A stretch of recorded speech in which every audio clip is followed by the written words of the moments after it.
Pablo escribió muchas cartas a las iglesias, pero antes de escribir, necesitó recibir. Su vida cambió porque, en el camino a Damasco, se encontró con el Cristo vivo. Allí, no fueron solo palabras de hombres las que lo alcanzaron, sino la voz del propio Jesús. Esa fue, en esencia, la primera carta que Pablo recibió, no en pergamino, sino en el corazón. Mientras Pablo cargaba cartas de autorización para apresar cristianos, Jesús le entregó una carta del cielo, palabras de luz, de confrontación y de transformación. Mientras él llevaba odio en los bolsillos, Cristo escribió gracia en su alma. Este contraste muestra el poder de la revelación. El perseguidor se convierte en predicador porque recibió el mensaje directamente de Cristo. Las primeras palabras de Jesús a Pablo fueron duras. Saulo, Saulo, ¿por qué me persigues? Hechos 9:4. Esta frase fue como una carta abierta, exponiendo su error, su ceguera espiritual y su necesidad de salvación. No era una invitación suave, era una confrontación divina. Aquel momento rompió el orgullo y abrió espacio para la verdadera fe. La carta que Pablo recibió de Jesús no fue solo para él, fue para toda la iglesia. Cada revelación que Cristo le dio se convirtió en doctrina, consuelo y corrección para nosotros. El evangelio que Pablo predicaba no venía de hombres, sino directamente del Señor. Pues yo ni lo recibí ni lo aprendí de hombre alguno, sino por revelación de Jesucristo. Gálatas 1:12. En este video vamos a sumergirnos en esa carta celestial. Vamos a entender cómo comenzó con confrontación, continuó en transformación y terminó en misión. Una carta escrita no en tinta, sino en fuego, no en papel, sino en el alma de Pablo. Toda carta tiene un inicio, y la primera línea de la carta que Pablo recibió de Jesús no fue un elogio, sino una acusación. Cuando Saulo viajaba rumbo a Damasco, cargando cartas humanas de autorización para apresar y perseguir cristianos, fue interceptado por una carta divina. No vino en papiro, sino en voz y luz. Saulo, Saulo, ¿por qué me persigues? Hechos 9:4. Esa pregunta es en sí misma una confrontación directa. Saulo creía estar sirviendo a Dios, pero en realidad luchaba contra él. Pensaba que defendía la ley, pero estaba resistiendo a la gracia. Estaba lleno de celo, pero ciego de discernimiento. Jesús no se presentó con suavidad, sino con shock, porque la conversión verdadera comienza con la confrontación de la verdad.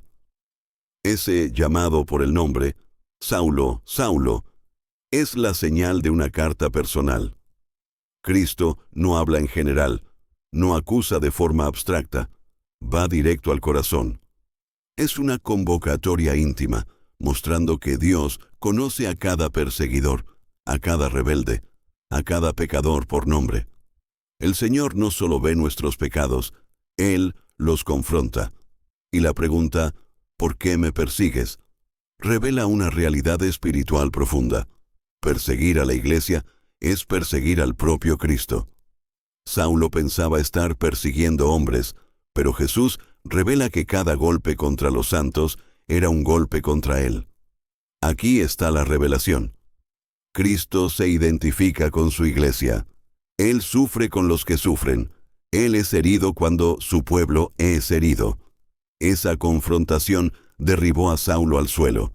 La luz del cielo lo cegó, y allí, postrado, se dio cuenta de que toda su justicia propia era polvo. Esa fue la primera lección de la carta que Jesús le escribió. No estás luchando contra hombres, sino contra Dios. Esa carta de confrontación continúa resonando hasta hoy. ¿Cuántos viven llenos de celo, pero sin conocimiento? ¿Cuántos, en nombre de la religión, persiguen a la propia verdad? ¿Cuántos creen tener la razón, pero están en realidad resistiendo al Espíritu Santo? La confrontación que Pablo vivió es la misma que necesitamos vivir. La caída del orgullo, el desenmascaramiento de la falsa justicia, la revelación de que sin Cristo estamos ciegos.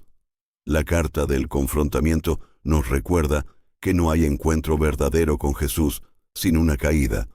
Antes de ser levantados, necesitamos ser derribados. Antes de ver, necesitamos ser cegados. Antes de ser usados, necesitamos ser quebrantados. Fue así con Saulo. Cayó al suelo como perseguidor y se levantó, más tarde, como predicador. Esa confrontación también nos muestra que Jesús no negocia con el pecado. Él lo expone. La pregunta no daba espacio para justificaciones. Saulo no pudo responder con argumentos, porque toda su razón se desmoronaba ante la luz. La carta que Jesús escribió en su corazón comenzaba con esta sentencia clara: estás equivocado. Y es exactamente eso lo que fortalece la fe: reconocer la verdad, por dura que sea. Muchos quieren cartas de consuelo sin cartas de confrontación, pero la verdadera gracia primero hiere, para después sanar. Primero quiebra, para después restaurar. Fue eso lo que Pablo experimentó. Ese primer capítulo de la carta divina fue un grito de despertar. No solo para Saulo, sino para todos nosotros. Porque Cristo aún pregunta: ¿por qué me persigues? Perseguimos a Cristo cuando despreciamos su palabra, cuando rechazamos su iglesia, cuando elegimos el pecado en lugar de la santidad. Esa pregunta está viva y aún resuena en el corazón de cada pecador que se encuentra con la luz del Evangelio. La confrontación de Damasco fue solo el inicio, pero sin ella no habría transformación. Fue la caída lo que abrió espacio para la fe. Fue la ceguera lo que abrió camino para la verdadera visión. Fue la pregunta lo que abrió espacio para la respuesta que cambiaría la historia. Señor, ¿qué quieres que yo haga? Hechos 9:6. La carta que Pablo recibió de Jesús no terminó en la confrontación. Prosiguió en transformación. Aquel que cayó como Saulo, el perseguidor, se levantó como Pablo, el apóstol. El milagro no fue solo un cambio de nombre, sino un cambio de naturaleza. La carta de Cristo fue escrita no solo en palabras, sino en su propia vida. Después de ser derribado por la luz, Saulo quedó ciego por 3 días. Ese tiempo de oscuridad fue la preparación para una nueva visión. Él, que se creía sabio y conocedor de las Escrituras, necesitó ser llevado de la mano como un niño indefenso. Esa ceguera fue simbólica. Antes veía con los ojos de la carne, ahora aprendería a ver con los ojos del Espíritu. La carta de la transformación comenzó a escribirse allí. El orgullo de fariseo fue quebrado. La confianza en la ley fue deshecha. La gloria humana fue despedazada. En lugar de un perseguidor arrogante, surgió un hombre dependiente de la gracia. Esa es la marca de la verdadera transformación. No solo cambiar de comportamiento, sino cambiar de corazón. El encuentro con Ananías en Damasco fue otro capítulo de esa carta. El discípulo que temía a Saulo fue usado por Dios para imponer las manos sobre él, y algo como escamas cayó de sus ojos. Hechos 9:18. Allí, Saulo recuperó la visión y fue lleno del Espíritu Santo. Ese detalle es profundo. El mismo hombre que respiraba amenazas, ahora respiraba el Espíritu de Dios. El mismo hombre que derramaba sangre, ahora derramaba lágrimas de arrepentimiento. Pablo no recibió de Jesús solo una reprensión, sino también una nueva misión. En Hechos 9:15, el Señor declaró: «Este es para mí un instrumento escogido, para llevar mi nombre en presencia de los gentiles y de reyes, y de los hijos de Israel». La carta que comenzó con confrontación se transformó en llamamiento.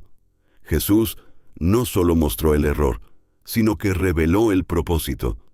Esa transformación radical se convirtió en el mayor testimonio del Evangelio. Quien antes destruía la fe, ahora la edificaba. Quien antes odiaba a los cristianos, ahora los amaba como hermanos. Quien antes cargaba cartas de muerte, ahora escribía cartas de vida. Ese contraste es la prueba de que Cristo puede cambiar cualquier historia. Y aquí está la lección. La carta de Jesús siempre transforma. No hay encuentro verdadero con Él que nos deje iguales. La gracia no es solo un consuelo, es un poder que nos rehace. Pablo testificaba eso en 2 Corintios 5:17. De modo que si alguno está en Cristo, nueva criatura es. Las cosas viejas pasaron. He aquí todas son hechas nuevas. No hablaba de teoría, hablaba de sí mismo. La transformación de Saulo en Pablo es también una advertencia, porque muchos quieren escuchar la carta de Jesús solo como mensaje de consuelo, pero no como palabra que exige cambio. Pero Cristo no vino solo para aliviar, vino para transformar, y transformar significa morir a la vieja vida y nacer a una nueva. Pablo pasó por ese proceso. Aquel que antes confiaba en la ley, ahora vivía por la fe. El que antes buscaba gloria propia, ahora se gloriaba solo en la cruz. El que antes tenía el corazón endurecido, ahora lloraba y se compadecía por las iglesias. Esa es la obra que solo Jesús puede hacer. La carta de la transformación continúa siendo escrita en cada vida alcanzada por el Evangelio. Hoy no escuchamos la voz audible de Damasco, pero escuchamos la misma palabra que confronta y transforma. Cada cristiano que se arrepiente, cada pecador que se rinde, cada vida que cambia radicalmente, está experimentando la misma carta que Pablo recibió. Ese capítulo nos recuerda: nadie está demasiado lejos para ser transformado. Si Saulo, el perseguidor, fue hecho apóstol, también nosotros podemos ser hechos nuevas criaturas. Si él fue arrancado de las tinieblas a la luz, también nosotros podemos serlo.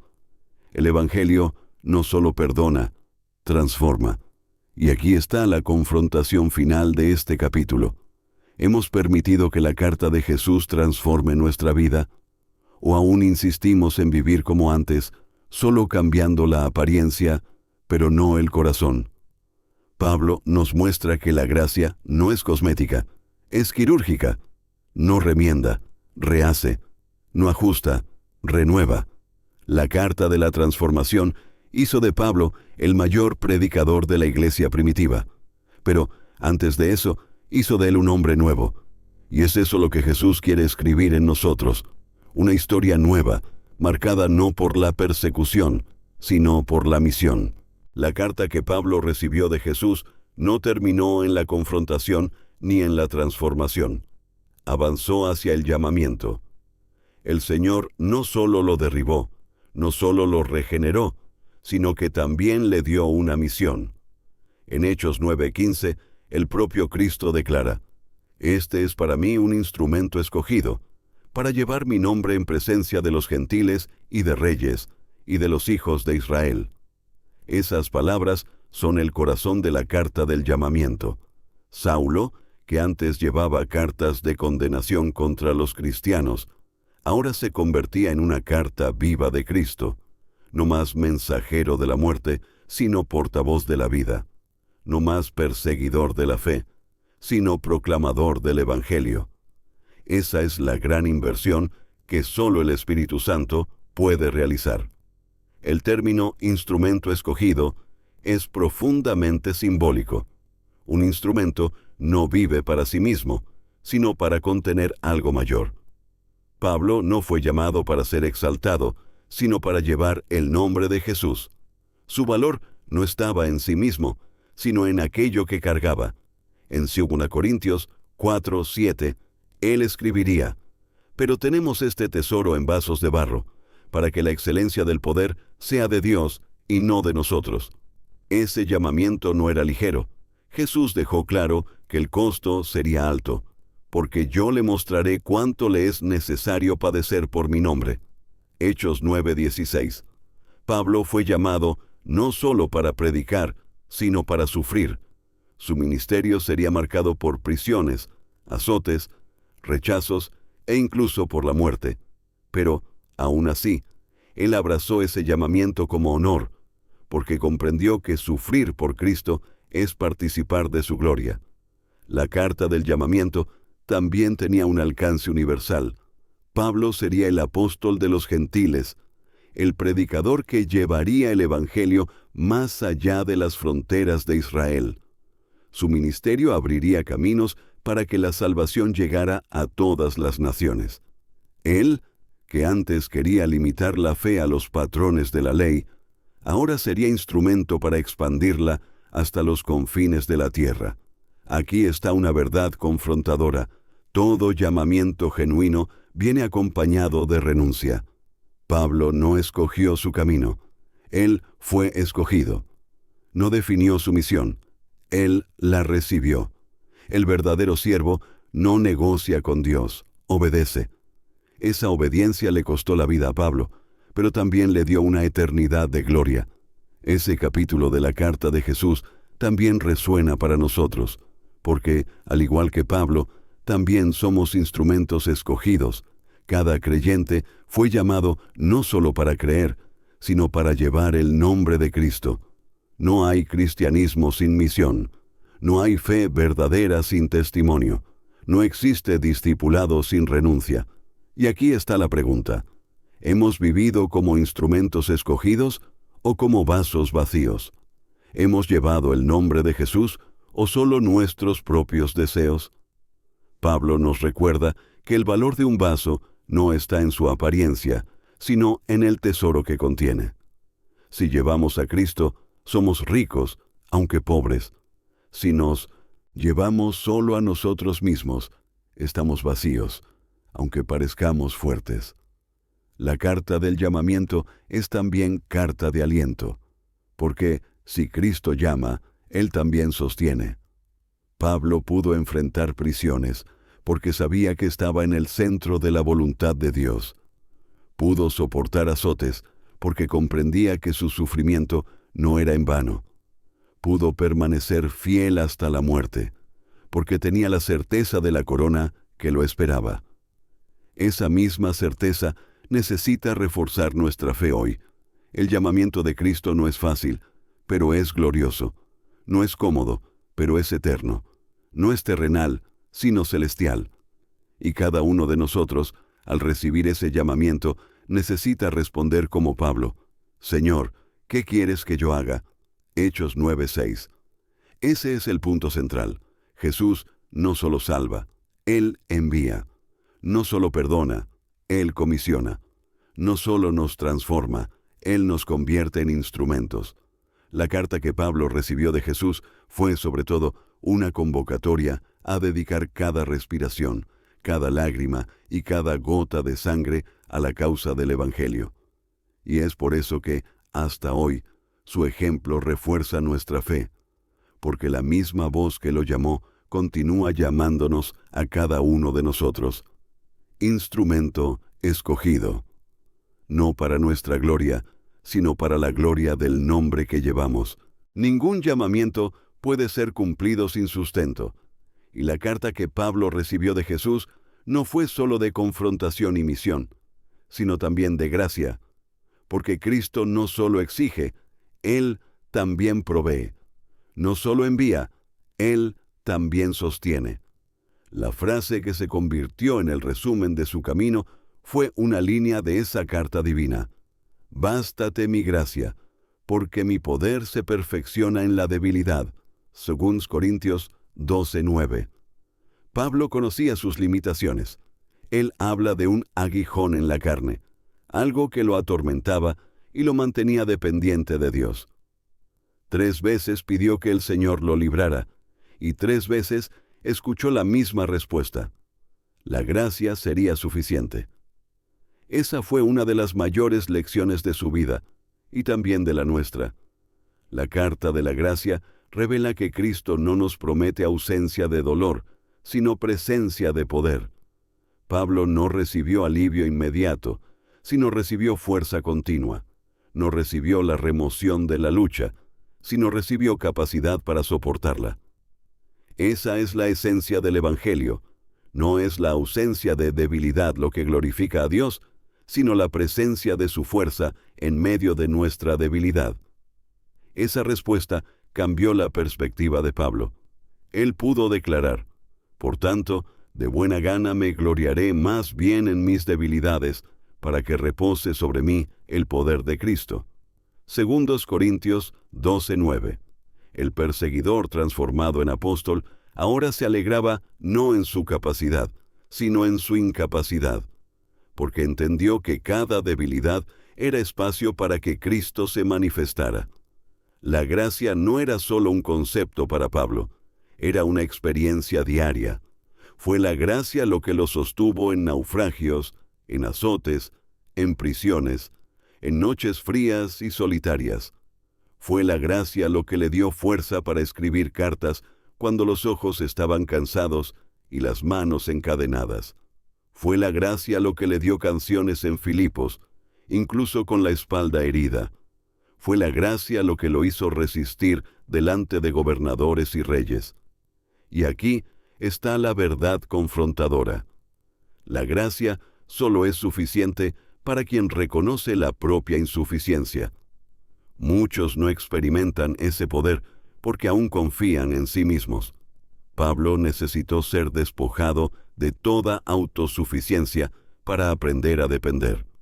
La carta de la gracia enseña que no es nuestra fuerza la que cumple el llamamiento, sino el poder de Cristo en nosotros. Esa palabra también revela que la debilidad no es maldición, sino oportunidad. El mundo ve la debilidad como derrota. El Evangelio la presenta como altar. Pablo descubrió que cuanto más débil estaba, más fuerte se volvía en Cristo. Porque la fuerza del cielo no se manifiesta en los orgullosos, sino en los quebrantados. La carta de la gracia continúa viva hoy. ¿Cuántos de nosotros oramos pidiendo a Dios que remueva dolores? Pero Él responde con algo mayor: mi gracia te basta. ¿Cuántos piden por atajos, pero reciben resistencia para perseverar? ¿Cuántos quieren alivio, pero reciben poder? Esa es la lógica de la fe. El Señor no nos libra de todas las tormentas, sino que camina con nosotros en medio de ellas. Esa gracia no es solo suficiente, es abundante. En 1 Corintios 15:10, Pablo declaró: pero por la gracia de Dios soy lo que soy, y su gracia no ha sido en vano para conmigo. Antes he trabajado más que todos ellos, pero no yo, sino la gracia de Dios que está conmigo. Cada línea de su vida estaba escrita con esa tinta invisible: gracia. Y esa misma gracia que escribió la historia de Pablo está disponible para nosotros. El mismo Cristo que dijo: bástate mi gracia, dice eso hoy a cada corazón afligido, cansado y débil. No necesitamos más fuerza propia, necesitamos más dependencia, porque cuando acabamos, Él comienza. Cuando nos agotamos, Él se manifiesta. La carta de la gracia es, por lo tanto, la respuesta divina para todo cristiano que se pregunta: ¿cómo voy a lograrlo? La respuesta es clara: no eres tú, es Cristo en ti. No es tu habilidad, es su gracia. No es tu perfección, es su suficiencia. La carta que Pablo recibió de Jesús no hablaba solo de confrontación, transformación y gracia. También hablaba de comunión, de una vida totalmente unida a Cristo. Ese capítulo fue escrito no en un único momento, sino en toda su trayectoria. Se resume en una de las declaraciones más conocidas del apóstol: porque para mí el vivir es Cristo, y el morir es ganancia. Filipenses 1:21. Esas palabras no son poesía, sino realidad. Pablo no veía su vida como propia, sino como propiedad de Cristo. Después de Damasco, nunca más fue el mismo. Cada respiración, cada viaje misionero, cada carta, cada lágrima, todo era expresión de esa comunión profunda. La carta que él recibió no fue escrita para un instante, sino para moldear su existencia entera. La comunión de Pablo con Cristo era tan intensa que podía decir en Gálatas 2:20, «Con Cristo estoy juntamente crucificado, y ya no vivo yo, mas vive Cristo en mí. Y lo que ahora vivo en la carne, lo vivo en la fe del Hijo de Dios, el cual me amó y se entregó a sí mismo por mí». Aquí está el punto central. No solo creía en Jesús, sino que vivía en Jesús. No solo seguía una religión, sino que compartía una vida. Esa comunión era resultado de la carta escrita en su corazón, porque Jesús no lo llamó solo para servir, sino para estar con él. La misión venía de la intimidad, y no al contrario. Pablo predicaba con autoridad porque hablaba de alguien que conocía. No proclamaba teorías, sino testimonios de una vida en unión con Cristo. La carta de la comunión también lo sostenía en medio de las prisiones. Podía estar encadenado, pero decía, «Soy prisionero por causa de Cristo». Efesios 3:1. Esa conciencia transformaba cada sufrimiento en oportunidad de comunión más profunda. No veía el dolor como castigo, sino como participación en los sufrimientos de Cristo. Filipenses 3:10. Y aquí está el secreto espiritual. La comunión verdadera con Jesús nos lleva a vivir una vida donde todo gira en torno a Él. El vivir es Cristo. Eso significa que cada decisión, cada elección, cada paso es medido por su voluntad. El morir es ganancia. Eso significa que hasta la muerte pierde su poder, porque se convierte en puerta para estar con Él para siempre. Esa carta de la comunión es confrontadora porque expone nuestro cristianismo superficial. Muchos quieren a Jesús como Salvador, pero no como vida. Quieren a Cristo como escape, pero no como centro. Pablo nos muestra que no existe fe verdadera sin comunión profunda. Cristo no es accesorio, es esencia. No es parte de la vida, es la vida. Lo que hizo que Pablo resistiera al frío de la prisión, a las cadenas de Roma y al desprecio de los hombres, fue esa comunión. Sabía que no estaba solo. En 2 Timoteo 4:17 declaró, «Pero el Señor estuvo a mi lado, y me dio fuerzas, para que por mí fuese cumplida la predicación, y que todos los gentiles oyesen». Ese es el poder de la comunión. Incluso cuando todos nos abandonan, Cristo permanece. Esa carta aún es escrita en cada cristiano que decide vivir así. Cuando ponemos a Cristo en el centro, todo cambia. La vida deja de ser sobre nosotros y pasa a ser sobre Él. Nuestros planes se vuelven secundarios, nuestras voluntades se rinden, nuestra identidad es redefinida. Es eso lo que Pablo quiere decir cuando afirma, «Para mí, el vivir es Cristo». Y aquí está el llamamiento. ¿Hemos vivido esa comunión? ¿O aún insistimos en vivir para nosotros mismos, solo invocando el nombre de Jesús cuando nos conviene? La carta de la comunión exige entrega total. No hay término medio. O Cristo lo es todo, o aún no entendemos el Evangelio.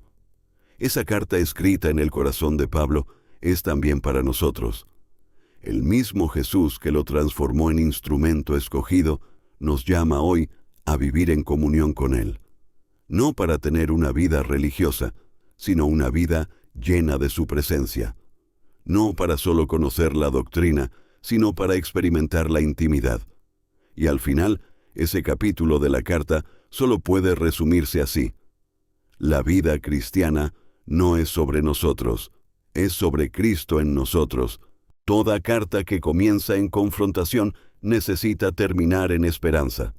Y la carta que Pablo recibió de Jesús, escrita en cada lágrima y en cada batalla, alcanza su clímax al final de su vida. Ya anciano, preso en Roma y cerca de la muerte, Pablo escribe a Timoteo y resume su camino con una frase que resuena hasta hoy. «He peleado la buena batalla, he acabado la carrera, he guardado la fe». 2 Timoteo 4:7. Esa declaración no es arrogancia, sino testimonio. Es como si Pablo mostrara la carta que Jesús le escribió y dijera: todo lo que Él prometió, lo cumplió. Todo lo que Él dijo, lo sostuvo. Estoy llegando al final, pero la fe sigue intacta. Ese es el sello de la esperanza, la certeza de que nada fue en vano. La esperanza de Pablo no estaba en escapar de la muerte, sino en recibir la corona de la vida eterna. Él continúa en el verso siguiente: por lo demás, me está guardada la corona de justicia, la cual me dará el Señor, juez justo, en aquel día, y no solo a mí, sino también a todos los que aman su venida. 2 Timoteo 4:8. La carta que comenzó con luz en Damasco, termina con luz eterna en la gloria. Ese testimonio es confrontador porque muestra que la verdadera victoria no es evitar las batallas, sino permanecer fiel en ellas. Pablo no dijo: nunca caí. Él dijo: he guardado la fe. Ese es el punto central. Lo que importa no es salir ileso, sino salir fiel. No es no sangrar, es no rendirse. No es nunca llorar, es nunca negar. La carta de la esperanza nos muestra que el fin de la jornada es más importante que el comienzo. Saulo comenzó como perseguidor, pero terminó como predicador fiel. Comenzó respirando amenazas, pero terminó entregando su vida en adoración. Comenzó derribando cristianos, pero terminó edificando la iglesia con su propia sangre. Esto es esperanza. Dios puede cambiar el final de la historia. Y esa esperanza no era solo para Pablo, deja claro, y no solo a mí, sino también a todos los que aman su venida. Es decir, esa corona no es exclusiva, es promesa para todos los que perseveren. La carta que Jesús escribió en Pablo se extiende hasta nosotros. El mismo Cristo que lo sostuvo hasta el final, promete sostener a cada uno de nosotros. Esa esperanza confronta nuestro inmediatismo. Vivimos en una generación que quiere recompensas rápidas, pero Pablo nos recuerda que la verdadera recompensa es eterna. No miraba la aprobación de los hombres, sino el reconocimiento del Señor. No buscaba aplausos terrenales, sino la corona celestial. Ese es el patrón de la fe. No vivir por el ahora, sino por el porvenir. Y aquí está la clave. La esperanza no es solo consuelo para el futuro, es fuerza para el presente. Pablo enfrentaba prisiones, azotes y persecuciones, porque sabía que había algo mayor por delante. Su esperanza era combustible. Él mismo escribió en Romanos 8:18: pues tengo por cierto que las aflicciones del tiempo presente no son comparables con la gloria venidera que en 1900 nosotros ha de manifestarse. La carta de la esperanza también nos recuerda que la muerte no es el fin. Para el mundo, la muerte de Pablo sería derrota. Para el cielo fue triunfo. El martirio no apagó su historia, la selló. La sangre derramada no fue fracaso, fue semilla. Esa es la lógica del Evangelio. La esperanza trasciende incluso la muerte. Y aquí está la confrontación para nosotros. ¿Hemos vivido con esa misma esperanza? ¿O estamos tan atados a las cosas terrenales que nos olvidamos de la corona eterna? Pablo nos muestra que la fe verdadera solo es reforzada cuando miramos más allá de la vida. Sin esperanza en el porvenir, la fe se vuelve frágil y fácilmente vencida. La carta de la esperanza nos llama a vivir como quien ya sabe el final de la historia. La victoria no está en dudar menos, sino en confiar más. No está en huir de la lucha, sino en permanecer en ella. No está en evitar la cruz, sino en abrazarla con los ojos fijos en la gloria que viene después. Y así, Pablo nos muestra que la última línea de la carta que Jesús le escribió fue escrita con la tinta de la esperanza. Él combatió, terminó y guardó. Y ahora nos entrega esa misma carta para que también podamos llegar al final y decir: he guardado la fe, Si la carta que Pablo recibió de Jesús comenzó en la confrontación y se desarrolló en gracia, misión y esperanza, su último capítulo apunta a la eternidad. Porque todo el camino de fe tiene un destino, y todo sacrificio del Evangelio tiene una recompensa. Pablo entendió que el fin no era muerte, sino vida eterna. No era derrota, sino gloria. No era oscuridad, sino corona. Él escribió en Filipenses 3:20, «Mas nuestra ciudadanía está en los cielos, de donde también esperamos al Salvador, al Señor Jesucristo». Esa frase muestra que Pablo no caminaba mirando a Roma ni a Jerusalén, sino a la nueva Jerusalén. Su identidad no estaba en ser ciudadano romano o judío fariseo, sino ciudadano del cielo. Esa era la carta de la eternidad escrita en su corazón: vivir en el mundo, pero pertenecer al reino eterno. Pablo sabía que esa herencia no era solo para él. En Colosenses 3:4 declaró: «Cuando Cristo vuestra vida se manifieste, entonces vosotros también seréis manifestados con Él en gloria». Esa es la promesa. Todos los que permanecen fieles compartirán la misma gloria. La eternidad no es un premio exclusivo de apóstoles, sino el destino de todo hijo de Dios. Esa certeza fue lo que dio sentido a su entrega radical. ¿Por qué soportar prisiones, azotes, hambre, desnudez, desprecio? Porque había una herencia mayor. ¿Por qué gastar su vida en viajes misioneros, enfrentando peligros de ríos, de ladrones y de falsos hermanos? Porque había una ciudad eterna esperando. Pablo entendió que los sufrimientos del tiempo presente no podían ser comparados con la gloria futura. Romanos 8:18. Esa carta de la eternidad nos confronta porque expone nuestra visión corta. Muchos quieren herencia aquí, quieren corona aquí, quieren victoria aquí. Pero Pablo apunta al cielo. Nos muestra que la verdadera riqueza, la verdadera corona y la verdadera victoria no están en este mundo, sino en el mundo venidero. La herencia de los que permanecen fieles es incorruptible. Él escribió en 1 Corintios 9:25, «Todo aquel que lucha, de todo se abstiene». Ellos, a la verdad, para recibir una corona corruptible, pero nosotros una incorruptible. Mientras el mundo busca medallas que se oxidan, aplausos que cesan y tronos que se desmoronan, el cristiano lucha por una corona que nunca se apagará. Esa es la carta de la eternidad. Recordar que la vida aquí es pasajera, pero la gloria que nos espera es eterna. Y aquí está la confrontación. ¿Hemos vivido como quien tiene esa herencia? ¿O aún nos aferramos a las cosas terrenales como si lo fueran todo? Pablo nos muestra que solo quien fija los ojos en la eternidad consigue vivir con valentía en el presente. Porque cuando sabemos que la muerte no es el fin, no tenemos miedo de vivir intensamente para Cristo. Esa carta de la eternidad también revela que la herencia no es solo lugar, sino presencia. El cielo no es solo un destino, es el encuentro eterno con Jesús. Pablo anhelaba no solo la corona, sino al Rey. En 2 Corintios 5:8 afirmó: «Pero confiamos y más quisiéramos estar ausentes del cuerpo y presentes al Señor». La eternidad es, sobre todo, comunión plena y perfecta con Cristo, y esa promesa no es simbólica, es real.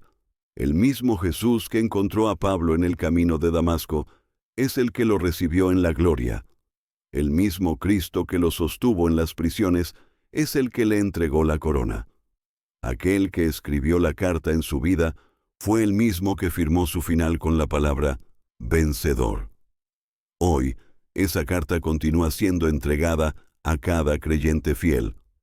El mensaje es claro: permanezcan firmes porque hay una herencia guardada. Perseveren porque la corona está preparada. Resistan porque la victoria ya está garantizada en Cristo. Así, la carta que comenzó con luz en Damasco termina con luz eterna en el cielo. Pablo cayó al suelo ante la gloria, pero se levantó para vivir en misión. Terminó su carrera en cadenas humanas, pero entró en la eternidad, en libertad gloriosa. Y aquí está la última línea de esa carta divina. La eternidad es la herencia de los que no desisten. Si esta carta de Pablo habló contigo, no te vayas de aquí sin responder. Escribe en los comentarios: quiero guardar la fe hasta la eternidad. Comparte este video con alguien que necesita recordar la herencia eterna. Suscríbete al canal Cartas de Pablo para continuar recibiendo mensajes que fortalecen tu fe. Porque la verdadera victoria no está en conquistar este mundo, sino en heredar el reino eterno que Cristo preparó para los fieles.